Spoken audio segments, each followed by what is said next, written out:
এই হচ্ছে কলি।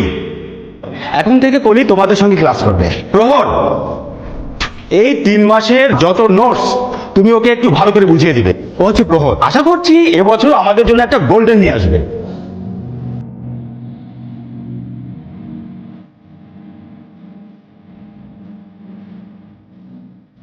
দেখতেছেন না এখানে পড়তেছি, ভাই করে গান গাইতেছেন। ওর থেকে পড়া বুঝিস না, ও তো নিজে ফেল করবে, তোকেও ফেল করাবে। বড় মনোযোগ দেয়, একটা গাদব ছিল। ম্যাডাম মন খারাপ হয় না? আরে 4 না কম পাইছে, ফেল করছে 96 পাইছে। আমি সেকেন্ড এসে বুঝতে পেরেছি। তো সেকেন্ড হচ্ছে আমি কি করবো? আমি কি করছি? আমি জীবনে কোনদিন সেকেন্ড Congratulations, second boy.